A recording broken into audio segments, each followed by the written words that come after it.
But that is life in the farming sector. I just want us to, we've got some broad topics which we were going to sort of speak to. And the first one is around uptake. Just, are you getting good uptake of the system? Where is it at? And you know, are farmers looking to use this OneBiosecurity system? So that's really wanting to hear from the farmers about this and the Australians as well. Who wants to start? Well, I'll start, Annette, because my view, and Lawrence might disagree with me on this, but I think we do tend to treat biosecurity issues with less respect than we once did. It's my view, so that's why I thought I'd say it. We are also changing from what's called legacy pests, as Lawrence pointed out, and I think we're sort of going on to the next pest that's the one that's most in favour of getting rid of, but we're tending to let the other ones drift and go, and we've got terrible problems with wild deer, in fact, which sounds odd, but they're all over the place. But that's not a big issue for farming, and they're not probably as important. But I do think that we need to be more aware as sheep and beef farmers, where I live anyway, as to how we can control things, particularly Chilean needlegrass. Excellent. So what is the how many farmers are using OneBiosecurity, and are you having difficulty getting it taken up, and what's the plan for it? I just got an update on this the other day. I'll go back through my emails. But you guys talk to it. I might just give you a bit of context as well. So in South Australia, we've got OneBiosecurity as a platform, but in Australia, it's only accessible from South Australia itself, so it's not used in any other state. The reason it's that way is it's set up through our property identification code system, so you need to have a PIC number to be able to register. And the management of those PIC numbers is state-based. And so at this point in time, the other states don't have it set up to log in. We do have other biosecurity planning templates and so forth.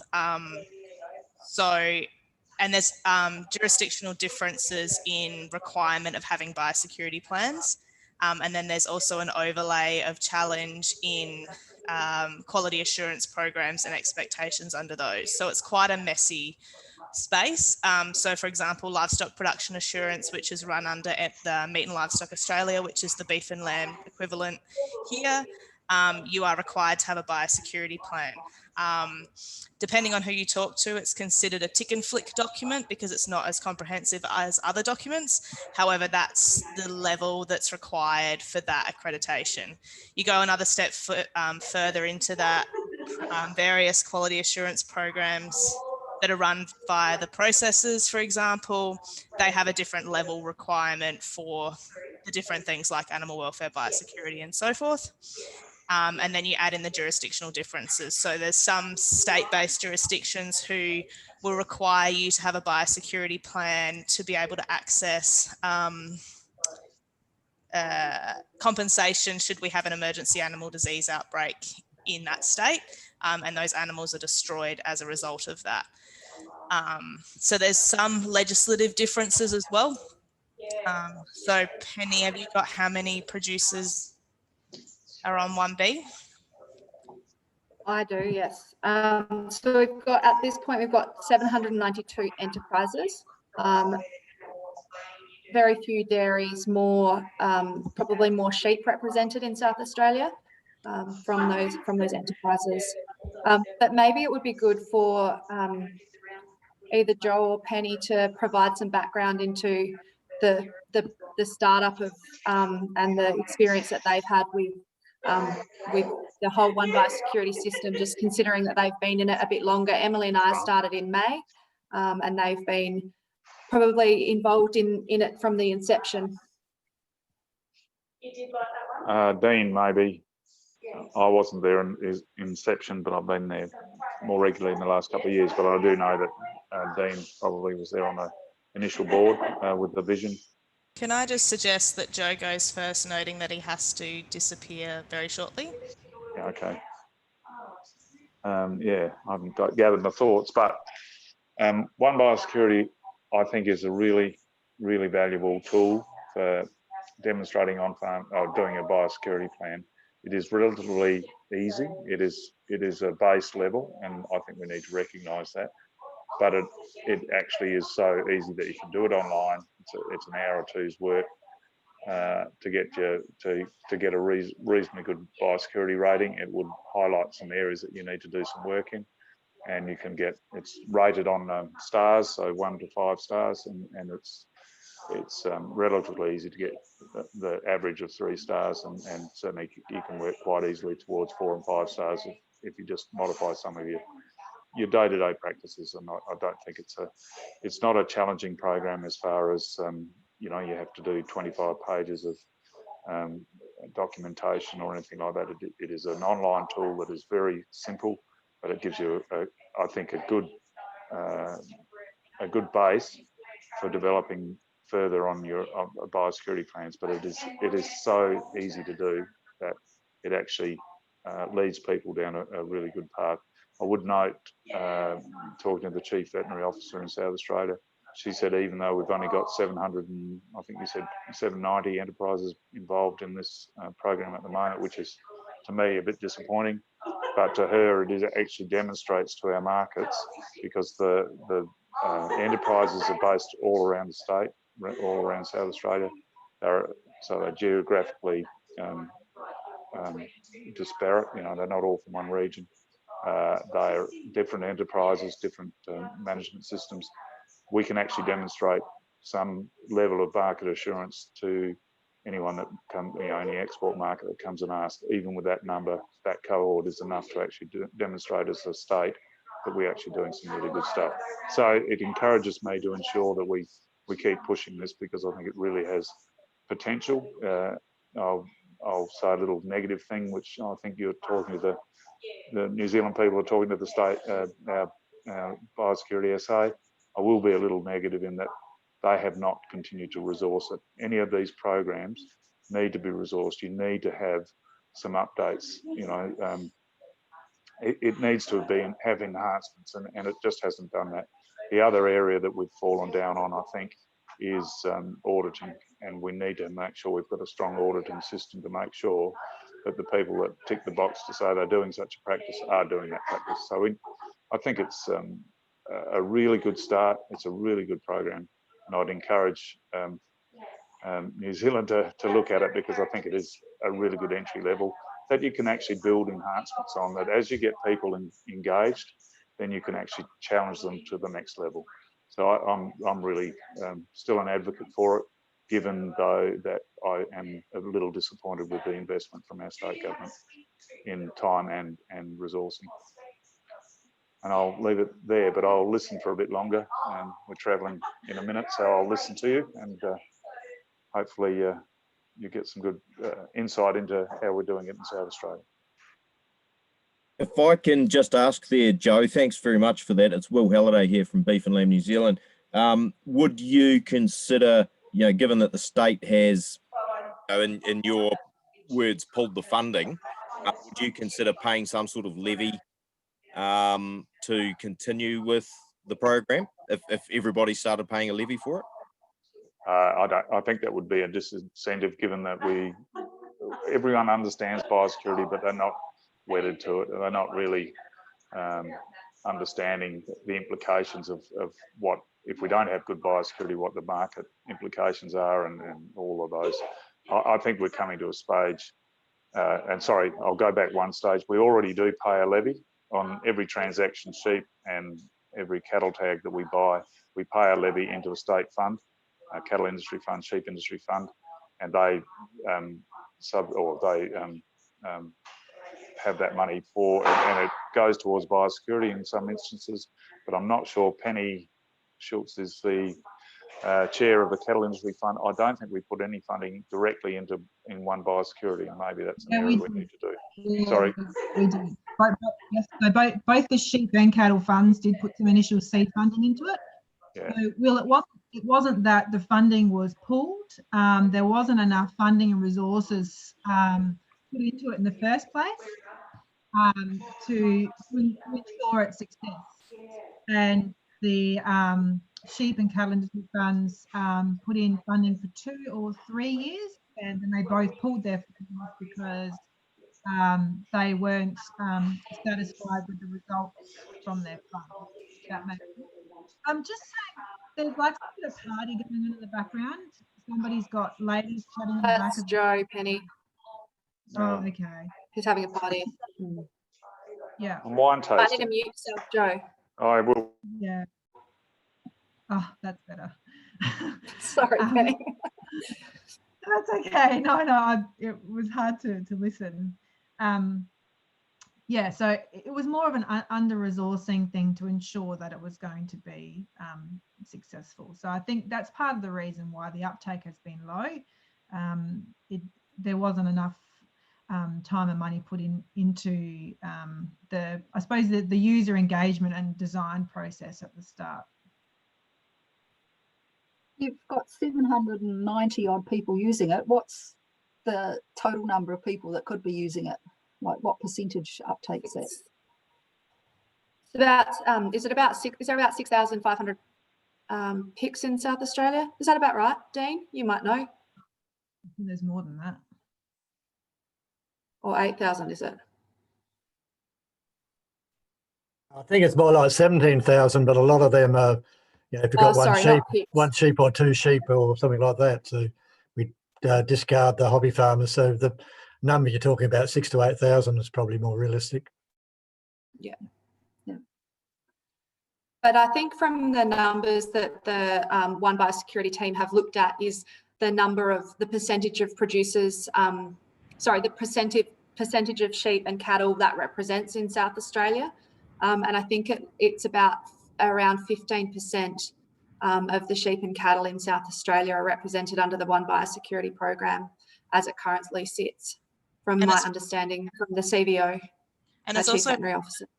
Important just to note that that's on the OneBiosecurity platform itself. It does not mean that those producers do not have biosecurity plans. It's just that they've opted to use a different template.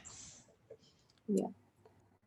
Just from a farmer's perspective there, Penny, would we be suffering a little bit because our 2 major processors in South Australia actually have their own farm biosecurity farm assured platform, and a lot of our producers are probably going, that's enough for us, we don't need to be doing more? Yeah. I think mean, that, no. Oh. Which Penny? Sorry. You go, Penny Schultz. Yeah, I mean, no producer wants to do any more paperwork than what they have to do. So if jumping on the OneBio platform and filling out that program helps you to get into a market, and just adding to what Emily Buttle said earlier, the other extra layer is what a lot of export markets are requiring of producers. So if you we sell some live cattle overseas and or even interstate. So Western Australia we class as pretty much overseas because of their high biosecurity requirements to get particularly cattle to get over there. So OneBio might actually help with some of that. And that drives people to use certain things. But yeah, as Anthony mentioned, everyone's got their own systems already set up. And I think maybe the timing of OneBio wasn't great, which, you know, isn't always their fault. But if they came in a few years earlier, and much like Annette, you mentioned about planning ahead of when things might be really needed, so that when the need arises, it's ready to go and people are already engaged in the process and know that it's there. But I would have thought if in the ideal world, just having one system that meets the requirements for everyone must be something that you want to aim for, surely. Is that politically too difficult? I'll say no. But it's hard now that there's that many that, you know, who's going to be the one that says mine's the best one to go with? And our processes are sell to so many different markets, and even when they provide feedback to producers on, you know, carcass traits and that sort of stuff, none of that's uniform either. So why would the biosecurity or quality assurance template be uniform to match? So that would be great. It'd be really good for producers too, if all that stuff was like a unified language right across the country, because we sell stuff interstate to be processed, but that would be great, and I'd love that. Just to go on that, I think you are probably a little bit correct in the political side of it. From a national point of view, on the Sheep Producers Australia board I'm on, the infighting we see between states is pretty huge. The requirements that each state want are significant. And then once again, we've got the processes on top of it. But I know from a national level, OneBiosecurity that we're doing here in South Australia is not being adopted into state yet, because they want to sit back and see how we're going. So there is a little bit of political argy-bargy between our states. Do you think that the systems, because you can have any piece of paper, you can have any report up on the back, but with biosecurity, it's actually changing behaviour and what's actually been done on the farm. Have you seen a lot of behaviour change with farmers who've taken this up and doing things differently on the farm, or are they just recording what they already do? So no, Emily and I have taken it to another level.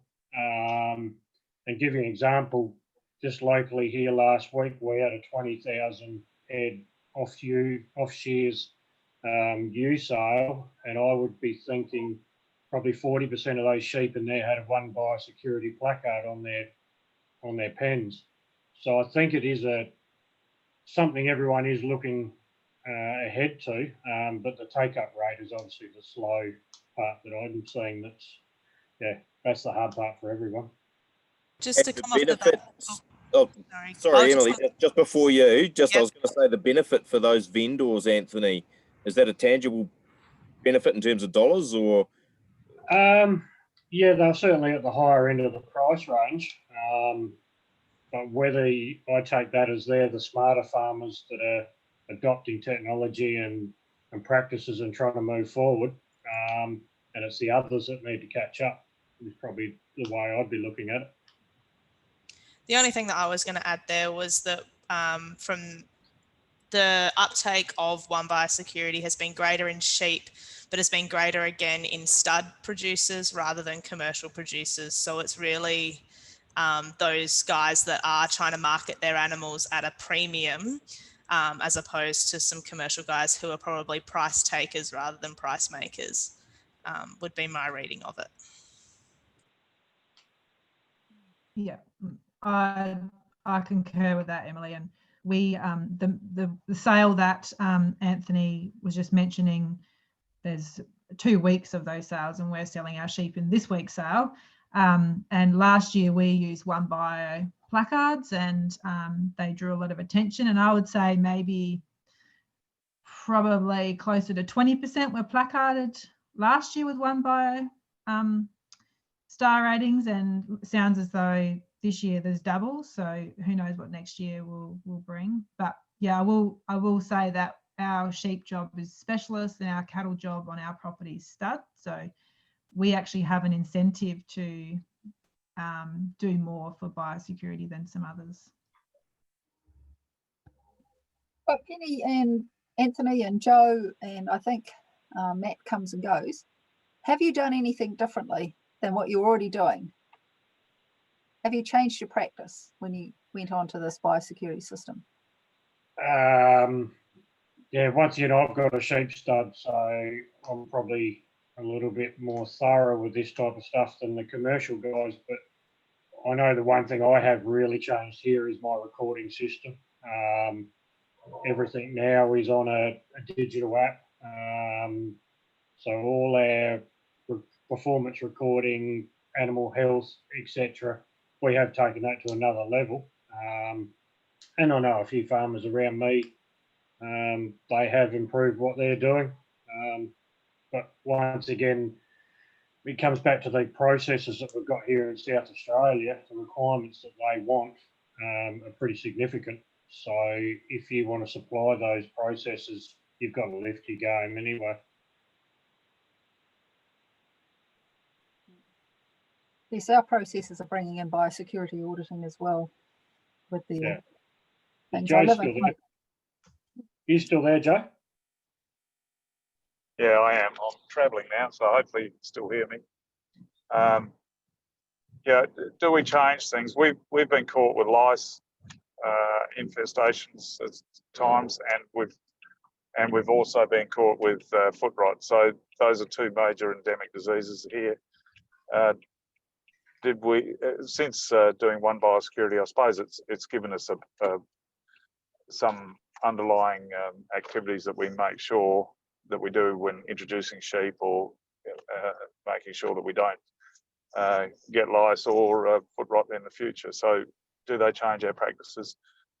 Maybe not, given that we've learnt quite a bit during the infestations of both those diseases. But it does enhance and make sure that you're always considering infestations of disease onto your properties.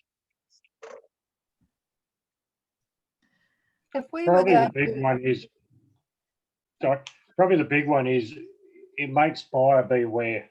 It's the more we can get it out there around the state, so whether it's the farm assured policies or OneBiosecurity, the more people talk about it, the more the producers get in their head, it's buyer beware. Let's do our homework on what we're buying. And same as us, we've got to make sure that what we're selling is correct, or there is a significant disadvantage in it. So it's more just public awareness that it is out there to help, and it's a tool there that gives you a little bit of confidence when you are buying. Does it include weeds? Sorry? No, so weeds, as in pest weeds, sit under a different act than the Biosecurity Act. So weeds comes under the Landscape Act. And so, you know, so most of the time when farmers are talking about biosecurity, it's to do with animal health and disease. But we do consider weeds to be within biosecurity as well, but they're sort of managed by different departments, I suppose at a government level. So yeah, not really included in this tool. I think the same principles would apply if you were going to include weeds in your tool, definitely, because it's the same process, I guess, of trying to prevent and trying to control and trying to eradicate or whatever you're wanting to do. But yeah, they're not in the OneBio tool. In saying that though, there's other templates that do. So again, it really depends on what you're doing. If you were going for a best practice farm biosecurity tool rather than just to focus on the livestock sector, you would definitely be looking at integrating that into it. But this, like as Penny said, in South Australia, the weeds fall under a different act, which then fall under a different person's responsibility, and you know the interests of all the parties involved then shift a little bit. Is your identification of animals, like we have a system for identifying animals, and then we have a separate system for identifying risks. Is your system for identifying animals also included in this, or is it under a separate system as well?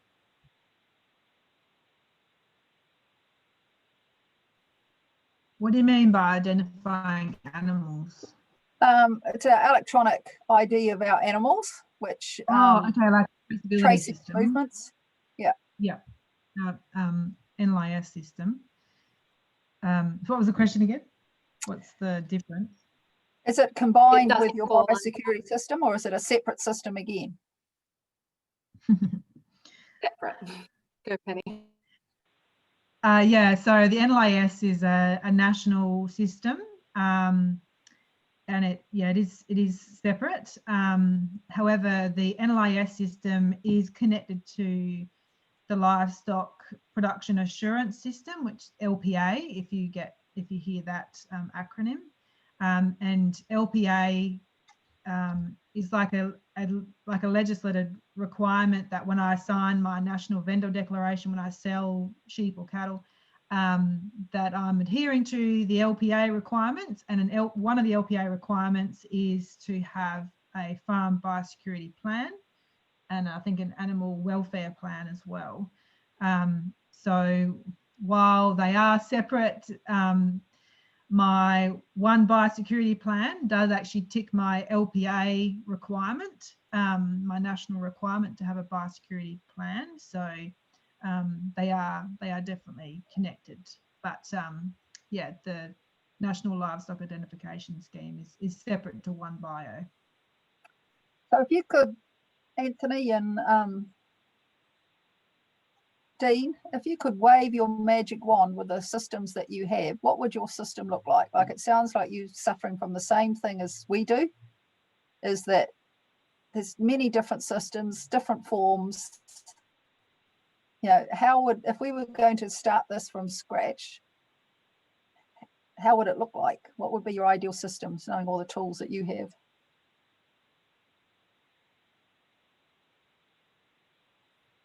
Dean, you might like to go first.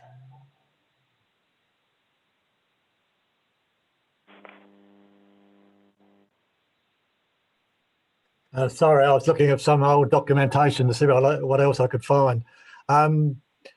Yeah, the magic wand, I guess, is just to get more people involved.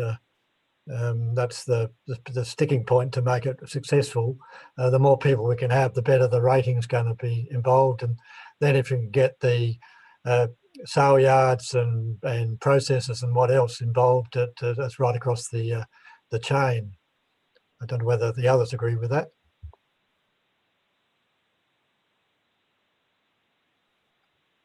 I can jump in. I'm just going to put it out there that I've just finished a PhD looking at the adoption of app technology by livestock producers. So sometimes I get a little bit critical about stuff, but I think one of the key things that was missing right at the start, and those that are into the ag tech world, was a real user-centric focus for the development of it. So it's difficult because this is sort of a tool that the industry needs, but you may not have had farmers ringing you going, oh, I'd really love this online platform to do my biosecurity plans. Like, that's not something that farmers might have been saying they wanted, but it might have been something they really need. So you needed, the farmer should have been the first port of call to say, what do you want in it? How do you want it to work? How can we build it so it makes your life easier or better, or can you make more money with it or something? And I think that was a step that was missed. Farmers were brought on board in a bigger way later down the track. I think that was a mistake. So to start from scratch, that would be something that would just have to happen. Rather than trying to build something and then bringing people on board to give feedback, it should be built on the feedback before it's built, if that makes sense. And yeah, potentially even the people at PIRSA would probably say the same thing, I think. Yeah, no, I agree with you there, Penny. Like, don't start building a platform until you've actually done your homework. And to me, the big one is getting your producers on board, getting your processors on board, and getting, I suppose in New Zealand, you got a North and South Island, try and do it as one. I think in Australia, where we've made a mistake with all our biosecurity is we are so individual between our states, and the requirements for each state is so different. It's made life very hard for us as a country. So yeah, do your homework well and truly before you start putting any platforms out there. I think one of the other things that would be really good, and I think Anthony's touched on it, but just to highlight, is just to make sure that anything you do develop is recognised by all processors and what have you, because our biggest sticking point here in South Australia is one processor will recognise OneBiosecurity, another processor will not, and so therefore you have to go and do their on top of, which is a disincentive for doing OneBiosecurity, because if they do the farm assurance one, then that supersedes it. So it's just making sure that anything that you develop is recognised across the supply chain as being necessary and, you know, valid for everybody. So just making sure everyone's at the table, not just producers, but everyone, to make sure it's fit for purpose is probably the advice I would give. Our councils are equivalent to our states. Can you see a system that could be combined with beef and lamb and dairy and Z and all our processors and the councils? Potentially, Annette. I guess the big massive difference here is our council arguably is comparable to the likes of shire councils or regional councils in Australia, very much not state level. So we don't get involved in animal health or livestock health or what have you. So yeah, it's where you come at these things from and your starting point. So, you know, if you're in industry, you're coming at it from those livestock assurance angles. Here in our council, in little old Marlborough, we're coming at it. We're heavily focused on invasive species in terms of a lot of pest plant and weed species, but also other invasive organisms. We don't get into livestock pathogens, livestock health. So, I guess from a New Zealand regional or local government council level, it's very much around just where we can fit into the jigsaw. And like a comment from Warwick earlier on around, I dare say from a producer point of view, if there was the ability to fit the jigsaw pieces together and cover some biosecurity requirements around weeds or pest plants, and then also your livestock health, in a place like New Zealand, surely that's doable, where we don't have, I guess, the complexities of many layers of although I'll probably get some argument here around the lack of bureaucracy. It never goes away, but yeah, we don't have those big massive layers. So surely, yeah, it'd be doable. Well, I've actually got the mute off. I did have one question. I noticed that Joe dropped off, but we do a lot of property audits and auditing on both legislative requirements. So I guess that was probably one of my questions around. He made the comment around auditing because it is about what's been implemented and whether auditing can help. And I guess, yeah, I was just interested in if anyone had thoughts around what that auditing would look like and who would it be best done by, the industry themselves or some kind of authority, or yeah, that was just one thing I had when I heard auditing mentioned. So PIRSA currently do a desktop audit. That's basically their auditing system. They do it via the computer. They are doing more and more on ground, but they are under-resourced, so on the ground, sorry. So they're that under-resourced that being able to get to a certain percentage of those producers on OneBiosecurity is limited. They've been having conversations with processors that are doing quality assurance audits and linking in with those audits to see whether those processors can log into the back of the system to be able to qualify what that producer is doing on the ground. So rather than, I don't know that this is a sore point for Anthony, but having to do multiple audits all the time for different programs when you're literally doing the same thing over and over and over and having to have a stack of paperwork this high. And so how can you simplify that process? Is there already audits that are going on farm that biosecurity can feed into? In saying that, because of the political nature of this system and the networks in Australia, is that some processors who operate in multiple jurisdictions aren't interested in doing an audit for OneBiosecurity because it's only for the state. And so it's a challenge in itself. Yeah, just to follow on from that, the two major processors here in Australia and then our national LPA audits are all done by an independent auditing company. They're given the guidelines and the questions and protocol from all three different organisations. They come on farm. You've got a whole heap of questions to do. Then you actually take them for a drive around your facilities, make sure all your chemicals are locked away and everything's all done properly. So they're all done by an independent system. And it's interesting what Emily was just saying. I've just had all three audits done in the last 6 months and I'm well and truly sick of them.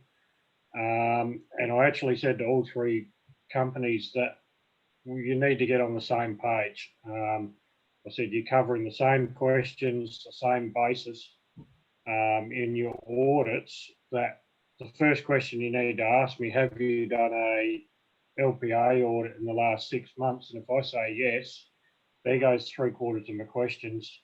So I'm not doubling and tripling up. And that's where it'd be good if OneBiosecurity was on the same system as LPA and the 2 or 3 major processes. That it makes life easier, because us as farmers, we just get sick of paperwork and hammered by these audits all the time. And indirectly you pay for it all. Pardon? And indirectly you pay for it all. Well, that's right, yeah. And it's not a slow process. I think 2.5 hours to do an audit. So it's fairly time consuming, and then by the time you get all your paperwork in the correct order, yeah, it's a big process. Warwick, do you have any questions? Questions. Well, I guess we've learned OneBio doesn't reach.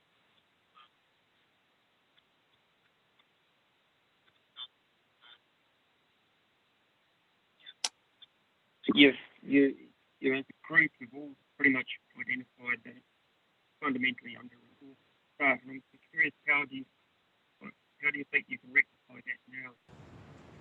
Can you just yeah, I can't hear you, and it looks like the others can't hear you either, Warwick. So maybe if you want to type it in. Derek, do you have a question? No, but it's been interesting. Some of the things I've written down from our Australian farmers, and that is, I think New Zealand are getting themselves into a lot more inspections and compliance issues that are starting to rankle a few people, some of the older farmers. It's just the way it has to be. But if we're going to do something like this, some of the things that we've been told that we should be on the lookout is keeping it simple and doing your homework early. Don't try and make it too complicated. Try and get everyone into one system. I think that's really good. OneBiosecurity, I don't know much about at all, but I do think that getting back to what I said originally when we started the meeting, there is very little sort of thought by younger farmers about perhaps lice control and those sort of animal and perhaps foot rot control as well. They just tend to live with stuff these days, and I think our standards are particularly about weed and pest management or control and looking after pests. It's just sort of it'll come off the value of the property. Some of our regional councils are saying, well, it'll affect the value of the property, so they'll get on and do it when the value starts to go down. Well, I think that's wrong, because we've got no pests of some sorts in this province, and we're pretty keen to keep it that way. Anyway, that's off the subject of it. But the other thing is councils auditing. Our councils couldn't do that. I don't think I'm a councillor in Kaikoura, and it's not the game that they'll be playing. So there's a lot to think about from what we've been told by our Australian friends. If there was one thing that you would change, or say 3 things you could change in the OneBiosecurity system, what would it be? Me? I don't understand enough about question. It. Yeah. Well, I do think well, perhaps we're just going for the new problem issue and leaving the old ones behind.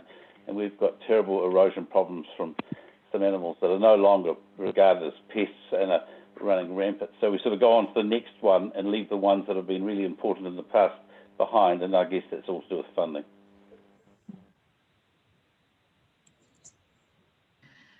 I could make a comment if I had a wish list, what I'd change.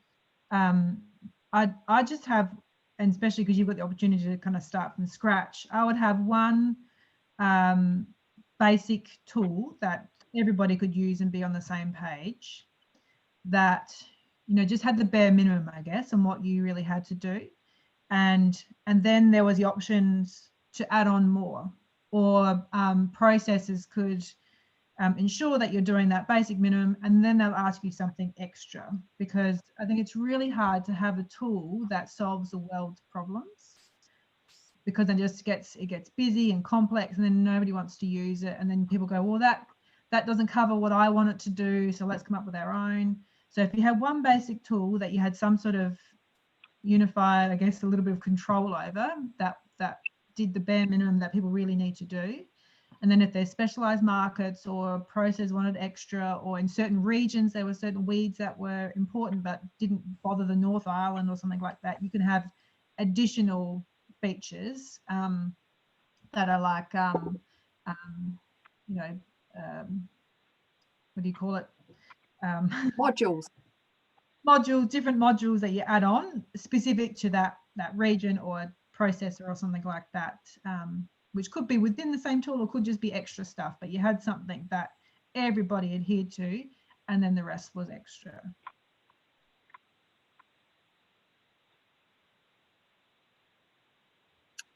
That sounds great. Well, have you got any further questions?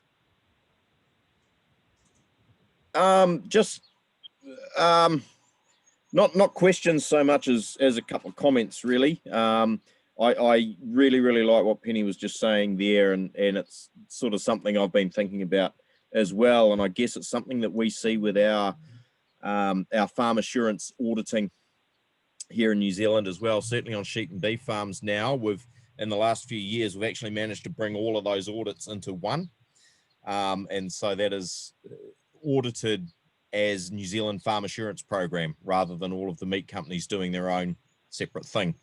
However, there is that core document, that core audit, but then each meat company can then put in a few extra questions or whatever, whether it's about genetically modified food grains or whatever that they want to put in. So I'd say, I think there's a great opportunity to have a parallel sort of thing going there with biosecurity. And then sort of taking a step back from that as well as putting this a sort of a OneBiosecurity style questionnaire into or audit into the NZFAP audit as well, sort of backdooring it in that way. I think it's that makes a heck of a lot of sense to me. Our farmers keep telling us, if I could just enter my data, my answers or whatever once into the computer, my animal records or whatever, if I could do it once and then it just spits here, there and everywhere where it needs to go, that'd be the ultimate. So that's kind of, I think, where we want to go, and it sounds like you guys are having the same idea, so that's great. I wonder if Nita's got any thoughts from the dairy side about how those audits might go. Our dairy farms are audited by the dairy processors, or on behalf of the dairy processors each year. We're talking or continuing to talk to the dairy processors about incorporating biosecurity elements into that, which varies between the dairy companies. We do have some of the smaller dairy companies have got biosecurity well embedded into some of their sort of supplier accreditation programs, where they've got a tiered supplier where you might be basic and you can work your way through to kind of a gold standard supplier, which in some cases gives you more money for the milk that you supply, and biosecurity is built into those programs. But the thing that we've been looking at quite closely and in conjunction with Will is what would be a good basic minimum for every farm in New Zealand, whether it's a dairy farm or a sheep and beef farm or potentially even deer or other livestock species. So certain basic things that happen on every farm across the country and become a kind of a new norm that everybody does, and everybody who comes to a farm knows that those things need to be done. And if we can identify just a very few things, and we've put some thought into this, then that would give a good base to demonstrate that people are thinking about biosecurity, but also gives people a base to work from. So it's a bit like your basic idea of a basic tool as well. And we've looked at what would address some of the basic biosecurity principles. So things like visitor cleanliness, pre-purchase checks for livestock coming on farms, boundary fences, because that's the border or the edge of the bubble if we're talking COVID terms, and then also our NAIT, so our National Animal Identification Program requirements, because that gives us our traceability, and looking around those sorts of things which have elements of both animal disease control and also our weed and pest management in there as well. We're also, just as a comment, starting to use some of the language that's been used for COVID communications. We're talking about farm bubbles now. I mean, I used to talk about farm as an island, and, you know, your boundary fence is your border, and it's what happens when you come into Auckland Airport. What, you know, how do you replicate that on your farm for visitors? We're now talking about farm bubbles, and, you know, the kind of washing hands and keeping your distance that is very much a public health message, also can be very easily used in terms of on-farm biosecurity as well. So just using the language and the terminology and the understanding that's perhaps a bit more wide now within not only farmers but the general public, because we're dealing with human health issue too, to build some of these messages. But it's all, it's about us getting kind of agreement across the industries, getting everybody on board, and actually finding the time and resources to be able to advance this when there are a lot of other competing interests in our farming sector in New Zealand. And for dairy, I mean, it's particularly environmental stuff. It's water, it's greenhouse gases, it's those sorts of things. So getting a bit of bandwidth with farmers without overloading them, to start incorporating some of that stuff into the way they're managing their farms. So it's challenging, and we know that, but it's kind of the environment we're in at the moment. So Warwick has two questions. One is, okay, so how do you fund this? You already said that in Australia you think that it's underfunded. So what are the ways to fund it? And also he has the other question is, how do you trace your weeds, pest weeds, on the properties, from property to property? So there's probably less of a focus on pest weeds from a livestock perspective. I've just put in the link to the National Vendor Declaration, which is the document that has to travel with any livestock that travel around the country. I've also put a copy of the National Sheep Health Declaration, of which there's also a cattle version. But again, each jurisdiction, the requirement of using that is different. So here in South Australia, it is a requirement for sheep to travel with a National Sheep Health Declaration, whether they are coming from interstate or moving intrastate. Every other state, it is a optional document. And in saying that, South Australia, it's not mandatory for cattle. So it's only mandatory for sheep.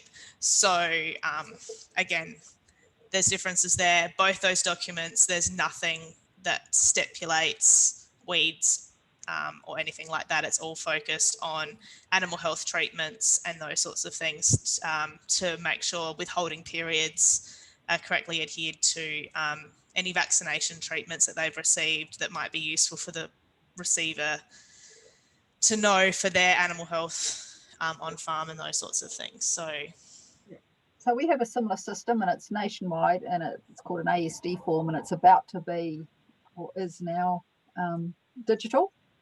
Mm-hmm. But once again, it doesn't include weed pests, which is done in a completely different system. And it is a system that's adhered to very well, because your stock cannot get onto the truck without one of these forms. Yeah, well, the NVD is the same. That's a national system. It's the sheep health statement. That's not a national requirement, but the NVD is a national requirement. Yeah, but it seems to me the only thing that's really taken really well, because you have to. So why not use that? I have a different system. So funding it.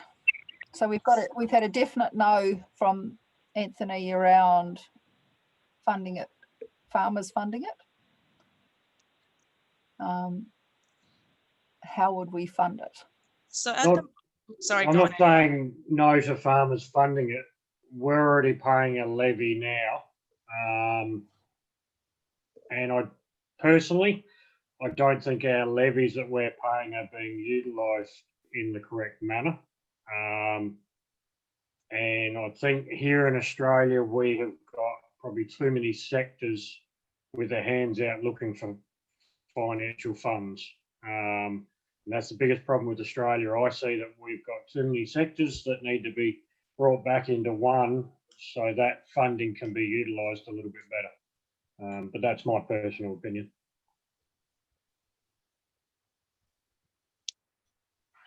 Right, well, I'm told that we all suffer from Zoom death after an hour. So I'm just checking in. Is there any other things that people want to ask? I think one thing that I do want to flag is that because it's this OneBiosecurity comes out of state government, and so there is some trepidation as to signing up to a government program. Yeah, that's just a reputational thing that's probably needs to be kept in mind. If it was an industry based with industry backing, I think the uptake might have been better. It was backed by industry. I'm not saying that it wasn't, but the perception of having it as a government platform, I think that the initial funding, there was government funding in the initial setup of the platform. I think from my view of the world is that the government priorities came above producer priorities, which is also something that's had an impact on uptake. So government more interested in, making sure that what they wanted out of it and producers signing up was in there rather than having it producer friendly, having all the systems linked and all those sorts of things. And now we're playing catch up. So we're now over 2 years in. We've kind of hit that wall of, okay, so we've had max, like the uptake that we're going to get without it being a nice user-friendly platform, but we're having to backtrack. And we're also at a point now that producers that are on it aren't necessarily using it going forward because they haven't seen the value proposition for them on farm. And again, that comes back to resourcing and funding. Yeah. Just to add to Emily's points about resourcing and funding, having a really strong extension plan and communications plan embedded in to assist alongside the program would have really benefited the uptake of 1B. I don't think that the state government put enough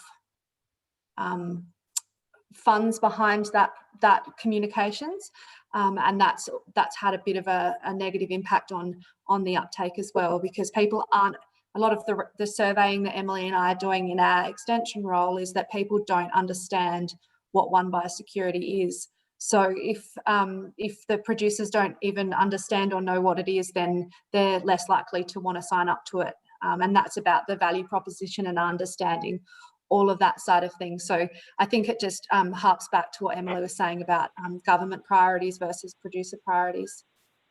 That they want everyone involved, but they didn't potentially put enough resources behind it to really engage. Sorry, Penny, to cut you off. From an extension perspective as well, they currently fill in this questionnaire and their star ratings spit out at them, but they're not given a list of things to do to improve that star rating. So it would be really beneficial if they were able to go through their questionnaire and yes, they've met their legislative requirements and got their 3-star, but to then go above and beyond to be better, what can they do on farm to implement better biosecurity practices would be a huge benefit. Warwick's got the question. He'd like to know us to go around the room and say whether we think this should be a voluntary or a compulsory system. So Emily, starting at the top of the room, just because you're at the top of the room on my screen. I think biosecurity is almost already compulsory. OneBiosecurity itself is an option to demonstrate your biosecurity practices in a plan. So I think from a sheep and beef perspective, you need to have some kind of biosecurity plan already here in Australia under the LPA, under all your farm accreditation and what have you. It just really depends if you decide whether you want to use OneBiosecurity or another plan.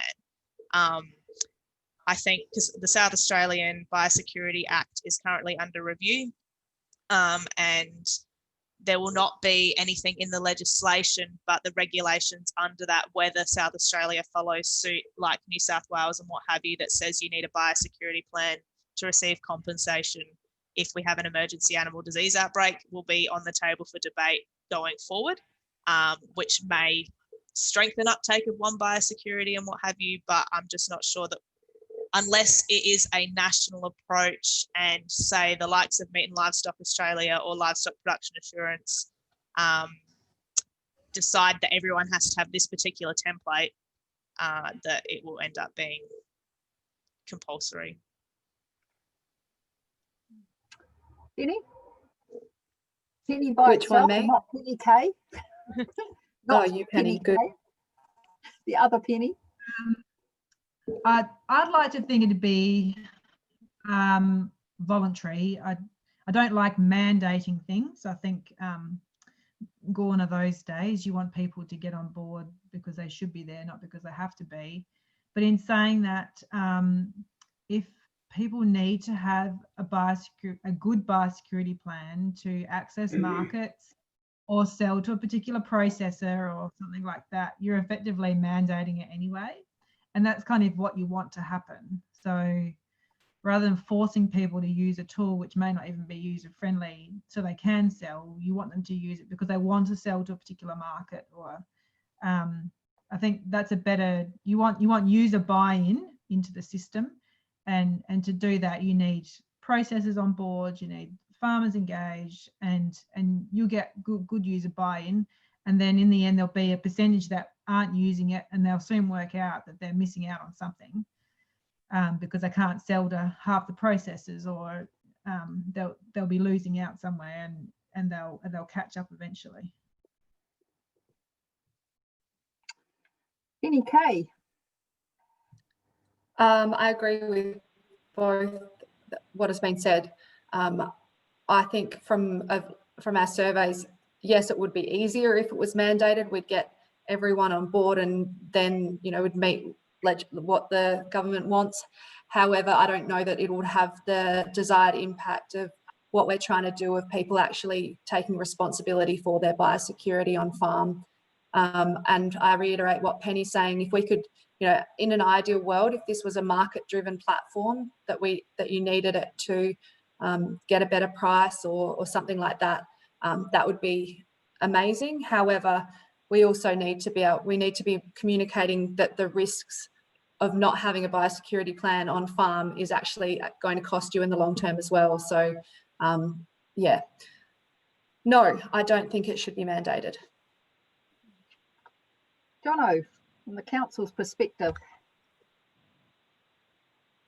Yeah, again, I guess I'll bring it back a little bit more operational. Just from the experience of our small-scale initiatives here in Marlborough, I wholeheartedly agree that the best long-term buy-in has always been when you've sort of haven't been out there running around with your stick. There is a place for mandating things, but I'd say for something as complex as biosecurity at this sort of scale, we're talking about cutting right across. If it was incorporating livestock health to other aspects like we've been talking about, locally here around pest plants and things like that, it's a hugely complex thing, and you'd have to have that buy-in to make it work. So, yeah, concur really. Yep. Anthony? Yeah, it's a hard one. I always look at biosecurity as it's a national objective to have even biosecurity across the whole country. But at the same time, I agree with Penny in that in the incentive of actually enforcing a on-farm biosecurity program for your own benefit. But in the back of my mind, it does worry me from a country perspective that we've got to be on the front foot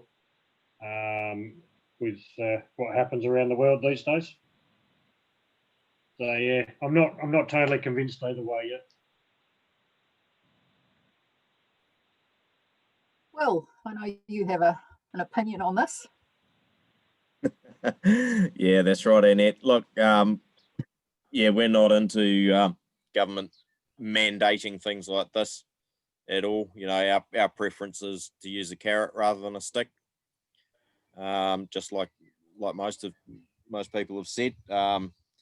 Yeah, unfortunately, as we've seen with things like animal welfare, there's still the odd bottom 5% that might need a stick. But I think, you know, I think like Penny, the other Penny, wherever she's gone. She's had to go. Yeah, but once that bottom 5% realise that they're getting left behind, hopefully they'll pick their game up and get on board. So yeah, definitely, I think if we make it a voluntary thing that is carrot rather than stick, I think that just in itself is enough to get more people on board from the get-go. Excellent. Nita. Absolutely. This is about, oh, you can't see me very well. It might be better. Very much about that sort of classic adoption curve. Getting some enthusiastic people involved because they can see some benefit for them, and then they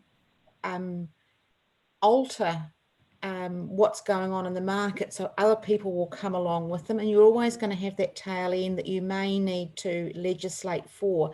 But some of our most successful change campaigns within the industry have been very much about getting voluntary change, you know, say to keep up with changing animal welfare things, for example, and then tidying up the tail end with some sort of regulation.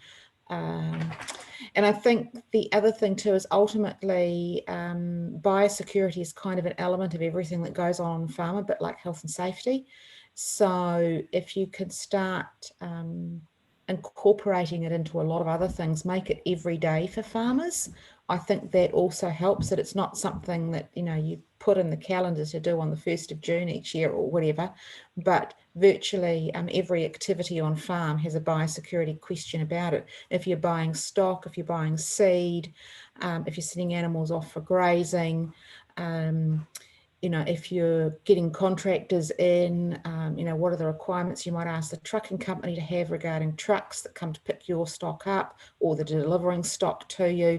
So just having the elements of biosecurity built into all of those sorts of things that go on farm, rather than making it an extra big thing to do. And therefore, and then the other thing is the more people who are involved in that, the more often farmers ask the transport companies to turn up with clean trucks, the more it becomes, well, actually we need to do this to keep in business, to keep transporting stock. So, and I know it's a long game to do that, but eventually you will push sectors of the industry to change, because they haven't got a business unless they meet client expectations. So one of our, just on the back of extension, or on adoption, is that one of the PIRSA staff actually calculated that it's going to be 13 years to get about 80% adoption of OneBiosecurity as a tool. So I think that's one of the challenges here in Australia, is that extension programs aren't invested in adequately to be able to deliver long-term, such as the OneBiosecurity tool. But that's across the board in all extension. And I think you then need other people to help you with that. So there's a push and there's a pull. So if it becomes like a market or requirement to supply your product somewhere, you know, either for, you know, for processing for meat or to supply milk, then there's more incentive for farmers to be involved. So you need to look across the supply chain and get not just farmers involved, but everybody else who may be able to contribute to that process. So yes, and that requires a lot of investment and a lot of time and a lot of input, not just from farmers and their levy organisations, but everybody who interacts with farmers. And then you'll need some government support or some funding support in behind there, especially to get the ball rolling in the first place. I think the only things that I want to add that haven't been also brought up is it's a farm, and what happens at the back of the farm is only known by the farmer. So you can have as much regulation as you like, but if somebody's not engaged in the process, well, then they won't implement it. And the other thing, which is I'm starting to become aware of in the healthy waters things, as soon as you make it compulsory, then there's a huge compliance cost. So, you know, so much of the funding is spent to seeing if it's compliant rather than actually achieving the change that you want. Has anybody else got anything to add to this particular debate? Just as another South Island Regional Council, just a couple of comments really. Going back a little bit, but talking about sort of biosecurity planning, had a bit of experience around that, but I just wonder sometimes we focus too much on the actual, whether it's a disease or diseases, and you know, maybe we should be looking at it more generic way, not look at the actual issue itself in terms of what pest it is, say, but there's some very simple things you can do around farm border biosecurity, if you like, you know, around the hygiene on and off signage, you know, contacting people before entry and exit, I guess. So they're very, very simple, generic things. And often I think we concentrate just on some plant pests or weeds or on diseases. So if we could have a sort of a high view, there's some real generic stuff, and feed off that for specifics would be quite good. The big difference, I think, between weeds and animal diseases, say, is to do with the pathways and the vectors. I think you're really talking about the movement of livestock when you're talking about diseases, but when you're talking about weeds, you're talking about all the other vectors and pathways. So you're talking people, machinery, stock, crops, you know, transport, things like that. So it's a much more complex issue, as I think Jono pointed out before. You know, our experience around, say, velvet leaf in Canterbury, you know, we tried to put together a few hundred programs for landowners in terms of farm biosecurity. So it was the hygiene around those things. So pretty much all but about 25 people submitted a program. And I think the outreach positions, when they went around these properties from Ministry for Primary Industries, found that hardly anybody had actually, they'd said, yep, we've got a plan, and sort of shoved that to one side and not done a lot around the hygiene part of that. So I feel there's a big issue out there around behaviour change. I totally agree with some of the comments made. You know, I don't think making it compulsory is going to work. I think voluntary is the way to go, but we've got a lot of work ahead of us around that behaviour change. I don't know how you sell the value to people of doing the right things. You know, what are the incentives? What triggers people to go, you know, this is really something I should be doing because this is going to impact not only on me, but on the rest of my community. And I think the community, the councils, the industries all need to be on the same size. And I hear what you're saying about the political, I guess it's almost interference in that aspect. But if we don't get over those things, we're never actually going to make much progress. And I think ultimately farmers being champions for other farmers is the way to go. And, you know, I don't see councils of like, you know, Canterbury Regional Council or Environment Canterbury, who I work for, certainly have a role in there, but it's just we need to identify what that role is exactly around the whole hygiene farm biosecurity part of it. We do property audits, but they tend to be on widespread pests that are the landowner responsibility. We're doing regulatory inspections to make sure they're doing certain work so they don't impact on their neighbours primarily. But yeah, voluntary would be the way. Yeah, you can't make it compulsory. Then you've got to have a regulatory system and be able to enforce something. So if you can't do that, what's the point in going down that track? Sorry, so long. I completely agree. I think our challenge is to take these particular comments and design what would be the ultimate system and try and get everybody on board with it, I think, you know, for all the different sectors so that we don't have multiple systems. Just one last comment, if I can, Annette. I'll be shorter than Lawrence. But, you know, talking about the value proposition between the likes of animal disease and also that weed thing, you know, they're massively different. When you're trying to, you know, talking about market access and market assurance of livestock disease, you can see why everyone's willing to jump on and do these declarations and do that sort of thing. When you're trying to just talk about weed transfer from, say, point A to point B or property A to property B, it's really hard to get that traction around the value to actually declare or to fill out forms or to do that kind of thing. It's because this not as tangible, I guess, in terms of that benefit from doing it. And I think that's a big distinction. So I guess it would be lovely if it was just chuck it on the bottom of a status declaration, but you've got to have that value and accepting as to the why.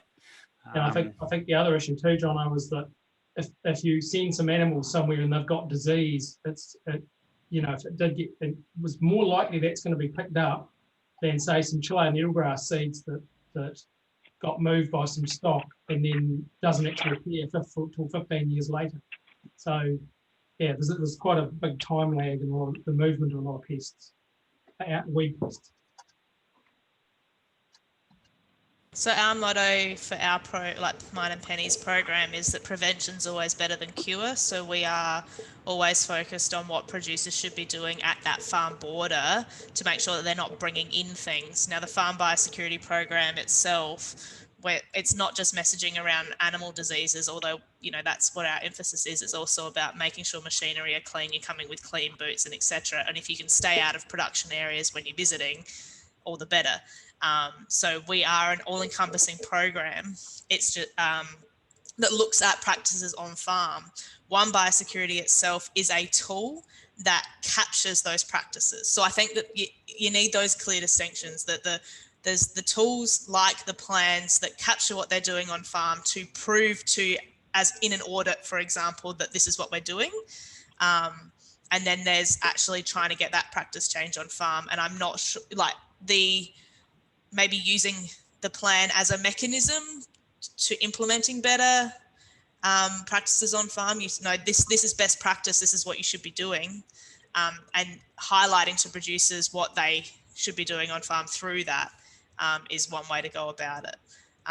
The other way is, you know, through promoting better practices and saying, okay, now document this in a plan. I mean, it's got to, you know, you can do it both ways, really. I think another one, one that I've found useful, there's a couple of key phrases there, is that you're trying to reduce risk.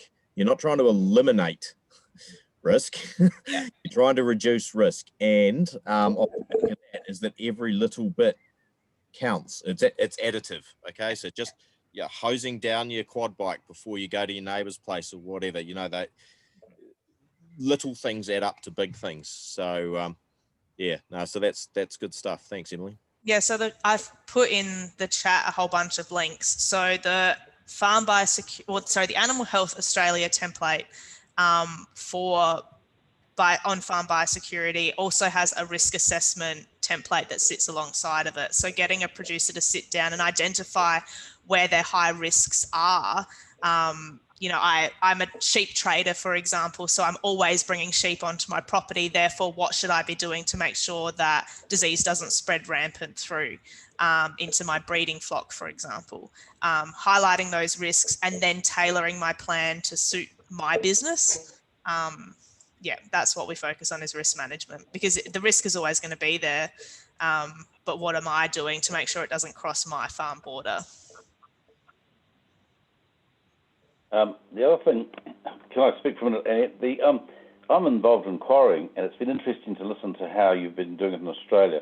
But quarrying in New Zealand is heavily regulated. We've had some classic accidents, and that's brought along a whole lot of rules. And to implement the rules, it's just punitive. You just do it, or you get fined a massive amount of money. Now, that's the far end of the scale. But I'll tell you what, we're very compliant, and things like clothing and biosecurity and safety, in training, all sorts of things that we are now absolutely expected to do. I know it's completely different, but the way they've instigated it is fear. And I think somewhere in amongst all this, and there was someone from the Marlborough District Council who was saying, you know, you can't be too soft, but you have to be quite tough to get these things across the line. That's as I see it anyway. I think it's important to note that for livestock production assurance, which is the national program, you are required to be LPA accredited to be able to export product. So it's like you're opening up markets through that accreditation, and as part of that accreditation you need a biosecurity plan.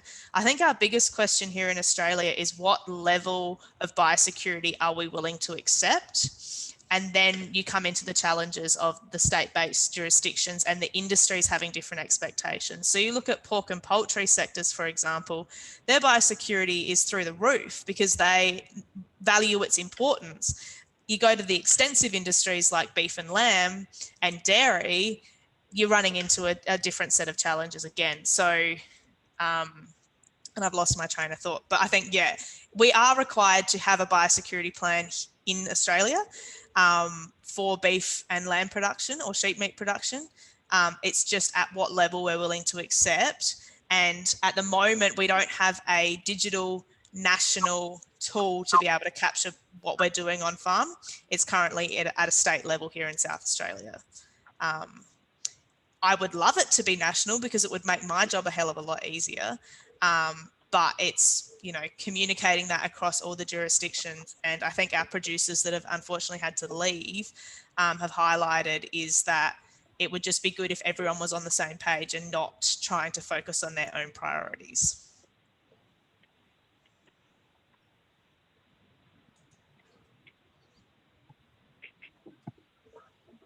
Are there any burning questions? I know that Warwick is really quite keen, as am I, on whatever system we have incorporating weeds. It just seems, you know, we want to create a system that's going to be robust going forward. And, you know, we've had some quite new weed pests and new insect pests and new things coming in. So it seems sensible if you're going to start and put a system in to incorporate that. But obviously Australia has excluded those. Is that simply for political reasons? I'm not sure that we've excluded them so much as, so for in Queensland, for example, or northern New South Wales, they do have issues with things like fire ants. And so they are doing things within their own jurisdiction to control and eradicate that pest.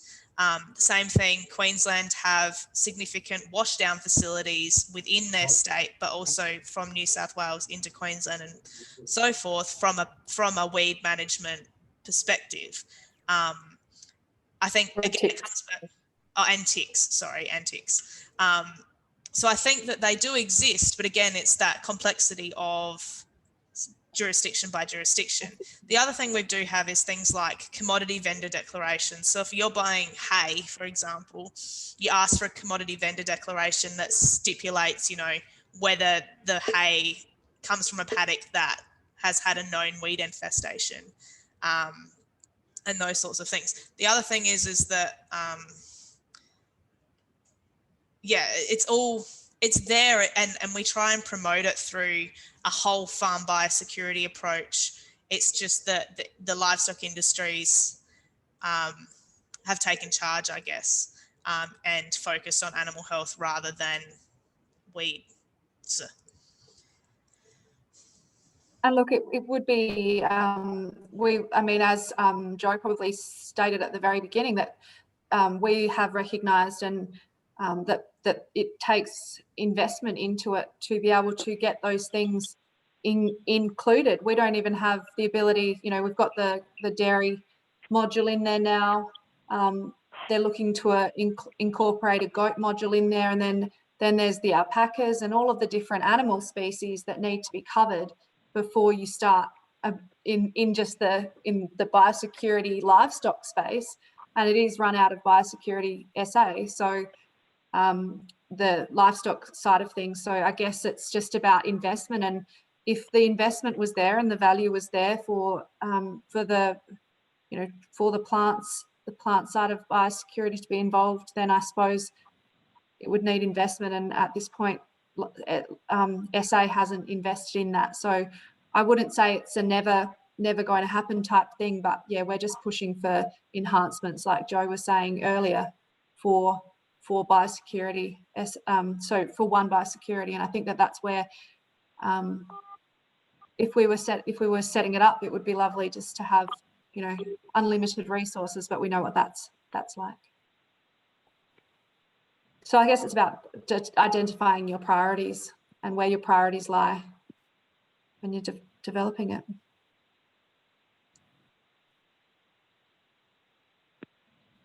Right. Well, I feel like we've done. Has anybody else got any final questions? Brilliant. I think this has been a very useful discussion, and I'm sure we, particularly from the New Zealand side of it's, we've got a lot out of it. And I'm hoping that if we do go forward, we'll work with you guys, and maybe we can add some capability from our end as well, and end up with a better system for both of us. But then, you know, I always believe in us, everybody working together and doing what's best. And the political ramifications sometimes get in the way of that, but that's what we all should, as individuals, be trying to head towards. So thank Annette, you very much. Are you meeting, sorry, just to interrupt, are you meeting with PIRSA state government people in charge of OneBiosecurity? Is that on your list of people to contact and discuss it with?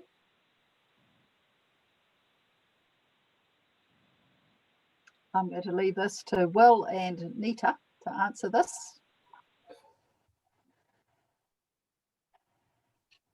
A year ago, we were looking at doing something like that, but there were a few bushfires, and then there was COVID-19, and then I think there's been a lot of political stuff going on in New Zealand, not just elections, but a whole lot of stuff within our Ministry for Primary Industries as well. So yes, it was on the to-do list. I guess it's probably still there, but it's faded a bit into the background. That might be a good way of saying it. Will, any particular comment to add to that? No, you've nailed it, really, Nita. I think, you know, getting what we've done here today from the perspective of the users, rather than, I guess, the marketing material has been very helpful. But yeah, like Nita said, you know, if we can organise between us somehow some sort of travel bubble with Adelaide, we'll be over there in a shot, Penny. Yep. So would something like a Zoom setup like this to talk to them be of use? I guess it probably would be, would it, Will? Yeah, for sure. I mean, they're more than equipped to participate in Zoom calls because Penny and I do it with them all the time. Right, okay. So, I mean, it's up to you if you want to go down that path or not. But it's certainly something that Penny and I can help facilitate if you would like.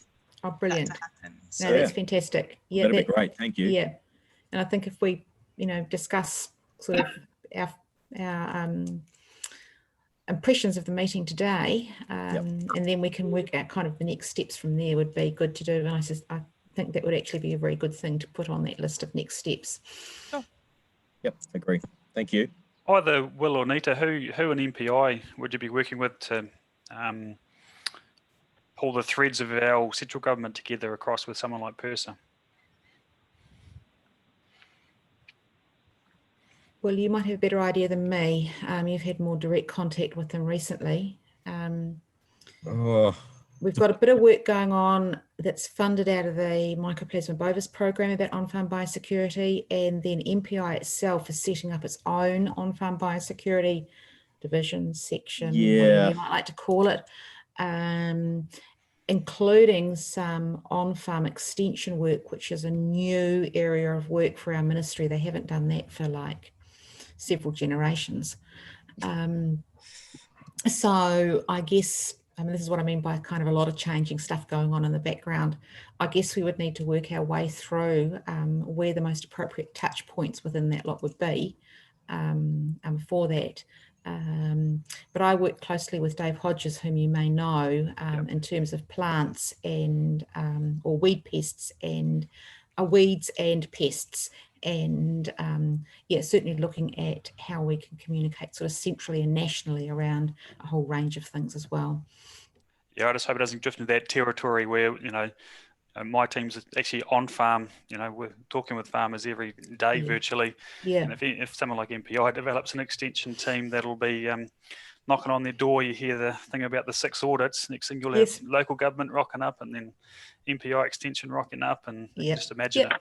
Yep. You don't want to get us started on the extension network in Australia, because you'll be here for the rest of the afternoon, and it's 2 o'clock here and it's 4 o'clock there. So damn near 5 o'clock here.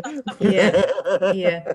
And extension services have been delivered by the industry good organisations, you know, for many, many years. And then, you know, regional council staff and, you know, to a certain extent, some of the sellers of things, you know, the maize seed merchants and those sorts of people do quite a lot of on-farm advice as well. So we've got an enormous industry set up doing all of those kinds of things on farm already. I think our biggest challenge again is that jurisdictional difference. So here at Animal Health Australia, we're obviously involved heavily in biosecurity and animal health extension. However, each state has their own extension network on various levels. And so how do you feed into that? And then, like you said, the rural resellers have their own advice and so forth and whatnot. So it's how do you link in successfully with existing initiatives and competing against their own priorities? It's just anyway. You've got quite a layer of complexity in Australia, because you've got the, you know, the central and state governments, and we just don't have that here. I mean, I've worked a lot in the animal welfare area, particularly for use of animals in research, teaching and testing, and that is also another area that's very fraught with layers and layers of different requirements that don't neatly match up in any way, shape or form. I think our take-home message really is that one system that encompasses everybody is voluntary, and it's very simple for the farmers to use because there's just one system is something that we should be aiming for. And I think, Will, that with everybody, I will check with people, but I think that forwarding this video for a start to the MPI people would be a good start. And then maybe involving the MPI people with any sort of discussions that you have with the Australian system. Have them involved, and maybe have a rep that represents the auditing side of it from the company's point of view. And we've already had some uptake of our biosecurity plan with the auditing thing. They've incorporated the same plan, so we didn't end up with 2 different ones. So I think just involving everybody all the way along, so everybody has input, and involving the councils as well, because they obviously do have a clear thing. So I think that's the only way that you'll actually get everybody working together. If we work in little silos, we'll end up with many different systems. But anyway, that's my spiel on behalf of New Zealand farmers, and it sounds like Australian farmers too. All right. Hey, thanks everybody. This has been brilliant. Yeah. Got out of this. Yeah, got heaps out of it. Thank you so much for all your contributions. No worries. If there's anything we can help with going forward, my email address is in the email chain. Penny's email address is in the email chain. Just feel free to reach out, and be more than happy to try and facilitate anything we can from our side of the ditch. Great. Thank you. And thanks for not mentioning the rugby. Australians, we don't care. Yes, in Australia, rugby's not a thing. We just hands off. Neither do we. All righty. Thank you very much. Great. Thanks, everyone. Thanks. Bye. Later, guys. Bye-bye. Bye-bye.